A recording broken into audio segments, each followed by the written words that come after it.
இந்த வீடியோ எந்த loan app bank அல்லது ஃபினான்ஷியல் சர்வீஸையும் ப்ரமோஷன் செய்யவில்லை. இது கல்வி மற்றும் பொது தகவல் நோக்கத்திற்காக மட்டும். 2026 ஆர்பிஐ இந்த கலெக்ஷனுக்கு என்ன ரூல்ஸ் கொடுத்திருக்காங்க, இந்த 2026ல நம்மளுடைய கலெக்ஷன் ரூல்ஸ் என்ன அப்படின்றத நம்ம இப்ப பார்க்க போறோம். கடன் அப்படின்றது பொதுவா எல்லாருக்குள்ளயுமே இருக்கக்கூடியது தாங்க. கடன் பொதுவான ஒரு விஷயம் தான். இந்த கடனை வசூலிக்கிறதுக்காக சில பேங்க் அண்ட் ஃபைனான்ஸ் என்பிஎஃப்சி நிறுவனங்களை என்ன செய்யறாங்கன்னா, அவங்க ஒரு ஏஜென்ட் அப்படின்றத நியமிக்கிறாங்க. அந்த ஏஜென்ட்டை சும்மா வந்துட்டு நீங்க வந்தீங்க, வேலைக்கு ஜாயின் பண்ணிட்டீங்க, போய் கலெக்ஷன் பண்ணிட்டு வாங்க அப்படின்னா சொல்ல மாட்டாங்க.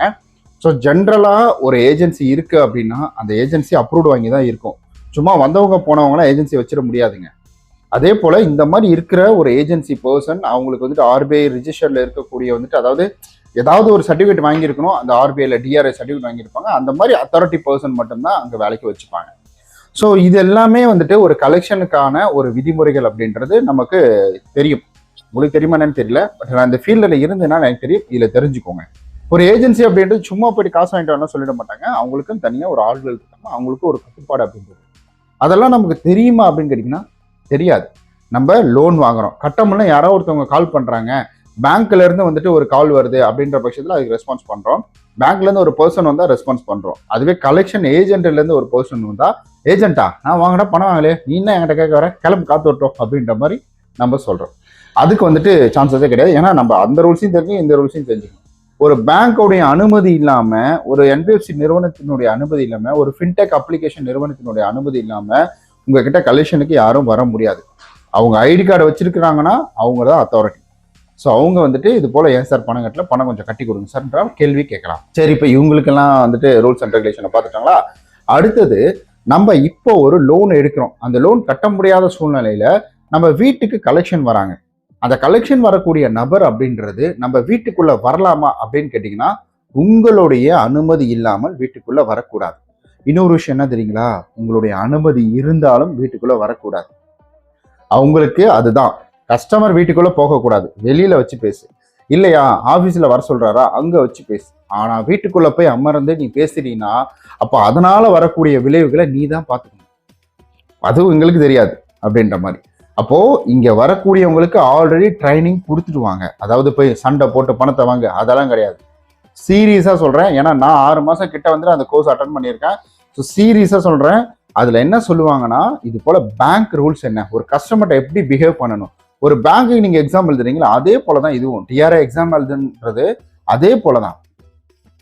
ஒரு பேங்க் எப்படி வந்துட்டு வேலை செய்தோ, அங்க எப்படி ஆட்கள் எடுக்கிறாங்களோ அதே போலதான் இங்க எடுப்பாங்க.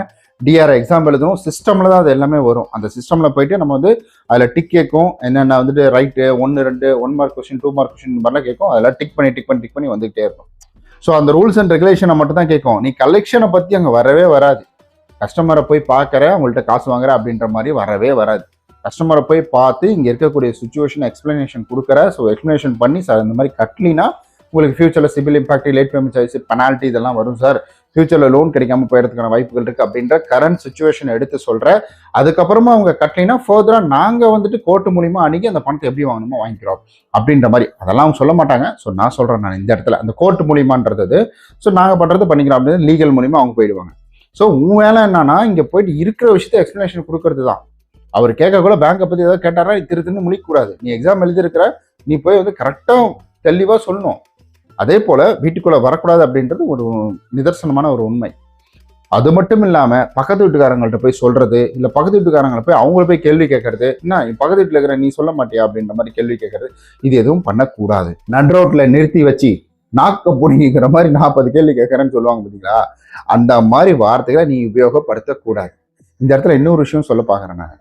அதாவது இந்த மாதிரிலாம் இருக்கிறதுனாலயே இதை யூட்டிலைஸ் பண்ணி ஒரு சிலர் ஏன்னா நான் வந்துட்டு கிட்டத்தட்ட இந்த ஃபீல்டில் இருக்கும்பொழுது ஒரு எப்படியும் குறைந்தது ஒரு 10,000 பேர் கிட்டையாவது பார்த்துருப்பேன். 10,000 பேராக கம்பல்சரி பார்த்துருப்பேன். அந்த 10,000 பேர்ல எனக்கு தெரிஞ்ச ஒரு 200-300 பேர் தான் வேணும்னே ஏமாத்துறவங்களா இருப்பாங்க. வேணும்னே இந்த டைம்ல வர சொல்லிட்டு வந்துட்டு, இல்ல என்கிட்ட காசு இல்லை, நீ எதுக்கு இந்த நேரத்துல வந்த, நான் கூப்பிட்டா நீ ஏன் வரலாம் அப்படின்ற மாதிரிலாம் பேசுவாங்க. ஸோ அதெல்லாம் வேற விஷயம். கால் ரெக்கார்டு இருக்கும். ஏன்னா அவங்க பேசக்குள்ள வந்துட்டு சிஸ்டமேட்டிக்காக அது கால் ரெக்கார்டில் தான் இருக்கும். அதனால அது பிரச்சனை கிடையாது. அதை வச்சு அவங்க சால்வ் பண்ணிப்பாங்க. ஸோ இந்த மாதிரி இருக்கிறாங்க. அப்போ உங்களை எங்கேயுமே வெளியில பார்த்து உங்கள்கிட்ட காசு கூட என்ன ஆச்சு, நீங்க 4 பேர்கிட்ட பேசிட்டு இருக்கீங்கன்னா அங்க கூட நாகரிகமா, சார் இது போல பேங்க்ல இருந்து வந்திருக்கேன், சரி ஓகே வெயிட் பண்ணுப்பா அப்படின்னு நீங்க சொன்ன உடனே அவங்க என்ன சொல்ல, ஓகே சார் வெயிட் பண்றேன் ஓகே அப்படின்ற மாதிரி தான் இருக்கணும். வெயிட் பண்ணுப்பான்னு சொன்னோன்னா என்னது வெயிட் பண்ணுமா, யோ காசை குடியா அப்படிலாம் பேசக்கூடாது ராஜா, அப்படிலாம் பேசவே கூடாது. வெயிட் பண்ணுமா காசை குடியாதுலாம் பேசக்கூடாது.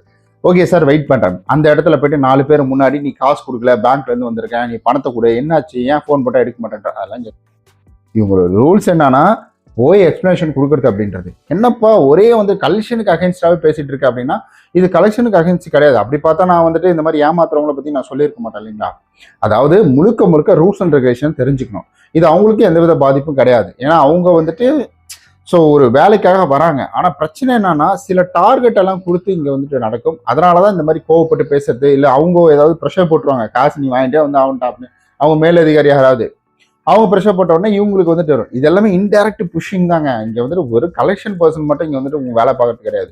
இன்டைரக்டா புஷ் பண்றது தான் அந்த கோவம் தான் எல்லாத்துக்கிட்டையும் பழகி அப்படியே செப்பரேட் ஆயிடுது, அப்படியே ஸ்ப்ரெட் ஆயிடுது. ஓகே, அடுத்தது முக்கியமான விஷயம் என்ன அப்படின்னு கேட்டீங்கன்னா, காலையில இப்ப இருக்கிற அப்டேட்டிங் நான் சொல்றேன். நான் காலையில 8 மணி, இரவு 7 மணி, காலையில 8 மணிக்கு மேலையும் இரவு 7 மணிக்குள்ளவும் தான் எலெக்ஷனுக்கும் கால் பண்றதும் நடக்கணும். 7 மணிக்கு மேல நைட்டு வந்துட்டு பண்றது வந்துட்டு அது ஆர்பிஐ ரூல்ஸ் கிடையாது. அது வந்துட்டு அகைன்ஸ்டான ஒரு விஷயம். அதே போல 8 மணிக்குள்ள வந்துட்டு 8 மணிக்கு முன்னாடியே உங்களை வந்து விசிட் பண்ணி பார்க்கறது, இல்லை உங்களுக்கு கால் பண்றது, அதுவும் வந்துட்டு ஆர்பிஐ ரூல்ஸ்க்கு அகைன்ஸ்ட். ஸோ இந்த 2 நேரங்களையும் நீங்களும் தவிர்த்துடுங்க, அவங்களும் தவிர்க்கணும். அதாவது இல்லை கஸ்டமர்லாம் ஒரு சிலர் இந்த நேரத்தில் வா அந்த நேரத்தில் வான்னு சொல்லிடுவாங்க. முடிஞ்ச அளவுக்கு முன்கூட்டியே அந்த பணத்தை ஏற்பாடு பண்ணி கட்ட பாருங்க. என்னை பொறுத்த வரைக்கும் கேட்டிங்கன்னா, ஸோ தயவு செஞ்சு இந்த பேமெண்ட் எதையும் ஸ்டாப் பண்ணாதீங்க. உங்களோட சுச்சுவேஷன் தெரியாது, ஆனால் இருக்கிற விஷயத்த சொல்லுறேன் நான். பேமெண்ட்டை ஸ்டாப் பண்ண உங்களுக்கு சிபில் இம்பாக்ட் ஆக ஃபியூச்சர்ல நீங்க ஏதாவது உங்க குழந்தைங்களுக்காக எஜுகேஷன் லோன் எடுக்க போனாலும் சரி, அதுக்கு நீங்க தான் ஜாமீன் கையெழுத்து போடணும். அதுக்கு இல்லை நீங்க ஃபியூச்சர்ல ஏதாவது வீடு வாங்க போறீங்க, இல்லை கார் வாங்க போறீங்க, லாரி வாங்க போறீங்க, பஸ் வாங்க போறீங்க, இல்லை கமர்ஷியல் வண்டி வாங்கி ஓட்ட போறீங்க அப்படின்னாலும் சரி, உங்களுக்கு லோன் வராம போயிடும். இன்னைக்கு நீங்க சின்னதா பண்ணக்கூடிய ஒரு தப்பு அப்படின்றது நாளைக்கு பெரிய ஒரு புள்ளியா வந்துட்டு உங்களுடைய ஃபியூச்சரை வந்து கட்டமைக்கிறதுக்கு வந்து நிற்கும். ஏன்னா நான் பண்ண ஒரு தப்பு கனரா பேங்க்ல எடுத்து கட்டாம விட்டுட்டேன். ஏன்னா அந்த கோவிட் டைம்ல இருந்த சூழ்நிலை, ஏன்னா மறந்துட்டேன், அதுதான் என் தப்பு. நான் ஒரு 2 மாசம் மட்டும் தான் எனக்கு அந்த ஸ்ட்ரகிள் இருந்துச்சு. 2-3 மாசம் மட்டும் தான் சம்பளம் வராம ரொம்ப கஷ்டப்பட்டு இருந்தேன். அப்படியே விட்டுட்டேன். அதுல ஒரு 1800 ரூபாய் மட்டும் பெண்டிங்ல வச்சுட்டு மீதி 1800 ரூபாய் மாசம் கட்டிட்டு வந்திருக்கேன். அப்போ அது எல்லாமே லேட் பேமெண்ட்லேயே விழுந்துட்டு இருக்கு. ஸோ இந்த தப்பு அப்படின்றது நான் கார் வாங்கும்பொழுது கிட்டத்தட்ட எனக்கு 2.5 லட்சம் ரூபாய்க்கு மேல எக்ஸ்ட்ரா ஒரு அமௌண்ட் அப்படின்றது போச்சு. அந்த 2.5 லட்சம் ரூபாயில ஈஸியா டாக்கல் பண்ணிட்டேன் நான், அதை கம்மி பண்ணிட்டேன் நான். அந்த ரகசியம் உங்களுக்கு வேணும்னா கீழே 2.5 லட்ச ரூபா ரகசியம்னு கமெண்ட் பண்ணுங்க. நான் உங்களுக்கு அதுக்கான வீடியோஸை நான் வந்துட்டு போடுறேன். ஓகே, அந்த மாதிரி அதை ரெடியூஸ் பண்ணி 2.5 லட்சத்தை வந்து கட் பண்ணிட்டு நான் வந்து பணத்தை வந்துட்டு பேமெண்ட் பண்ணிட்டேன். ஸோ இந்த மாதிரி நிறைய இருக்கு, ஃபினான்ஷியலா நிறைய விஷயங்கள் இருக்கு. இதெல்லாம் வந்துட்டு இல்லீகலா அப்படின்னு கேட்டீங்கன்னா அதெல்லாம் கிடையாது. நம்ம அதில் இருக்கிற விஷயங்களை யூஸ் பண்ணி கட்டி க்ளோஸ் பண்ணிட்டு போயிடுறோம் நம்ம. ஸோ இந்த மாதிரிலாம் நிறைய விஷயங்கள் இருக்குங்க. அதனால ஒரு கலெக்ஷன் பர்சன் வராங்கன்னா காலையில வந்துட்டு 8 மணியிலிருந்து இரவு 7 மணிக்குள்ளதான் வரணும். அதுக்கு இடைப்பட்ட நேரங்களில் வரலாம், பேசிக்கலாம், என்ன வேணா பண்ணிக்கலாம். அது சண்டை போறது பிரச்சனை பண்றது அதெல்லாம் கிடையாது. வந்து காசு கேட்டு போகலாம், அவ்வளவுதான். வந்து அடுத்தது 7 மணிக்கு மேலே 7 மணிக்கு, அதாவது 8 மணிக்கு மேலே முன்னாடியும், ஸோ வந்துட்டு 8 மணிக்கு 7 மணிக்கு பின்னாடியும் வரவே கூடாது அப்படின்றது தெரிஞ்சுக்கோங்க. ஓகே கைஸ், இந்த ரூல்ஸ் அண்ட் ரெகுலேஷன் தெரிஞ்சிருக்கும். அதே போல வந்து உங்களை மிரட்டக்கூடாது, அப்யூஸ் பண்ணக்கூடாது, நாங்கள் போலீஸை கம்ப்ளைண்ட் கொடுத்து சொல்லக்கூடாது. ஏன்னா அதெல்லாம் ரூல்ஸ் அண்ட் ரெகுலேஷன் கிடையாது. நீங்க காசு கட்டலைன்னா எடுத்தோடனே உங்களுக்கு திருப்பி உள்ள வச்சிருவாங்கன்னு கேட்டீங்கன்னா அதுவும் கிடையாது. ஏன்னா இது வந்து கிரிமினல் கேஸ் கிடையாது, சிவில் கேஸ் தான். ஒருவேளை நீங்க வந்து செக் எல்லாம் கொடுத்துருக்கீங்க, செக் பவுன்ஸ் ஆகுதுன்னா அது வந்து செக் பவுன்ஸ் மோசடி அப்படின்றது வரும். அதனால எப்பவுமே சரி, முடிஞ்ச அளவுக்கு நீங்க பேமெண்ட் பண்ண பாருங்க. அப்படி முடியல, இந்த மாதிரி லீகலா நோட்டீஸ் வருதுன்னா நீங்க தயவு செஞ்சு அட்வொகேட்டை வந்துட்டு அப்ரோச் பண்ணுங்க. லீகல் அட்வைசரை பார்த்து அவர் மூலியமா இதை வந்து அப்ரோச் பண்ணுங்க. ஒரு லீகல் நோட்டீஸ் வந்திருக்குன்னா அதை போய் காட்டுங்க. அதை காட்டி சார் இந்த மாதிரி வந்திருக்கு, என்னாச்சுன்னு கொஞ்சம் பாருங்க அப்படின்ற மாதிரி சொல்லி கேட்டீங்கன்னா ஃபர்தரா அவர் என்ன பண்ணணும் அப்படின்றத சொல்லுவார். ஸோ கலெக்ஷன் பர்சன் இந்த மாதிரி நடந்துக்கிட்டா மட்டும்தான் நம்ம சொல்ற விஷயங்கள் அப்படின்றது அப்ளிகேபிள்.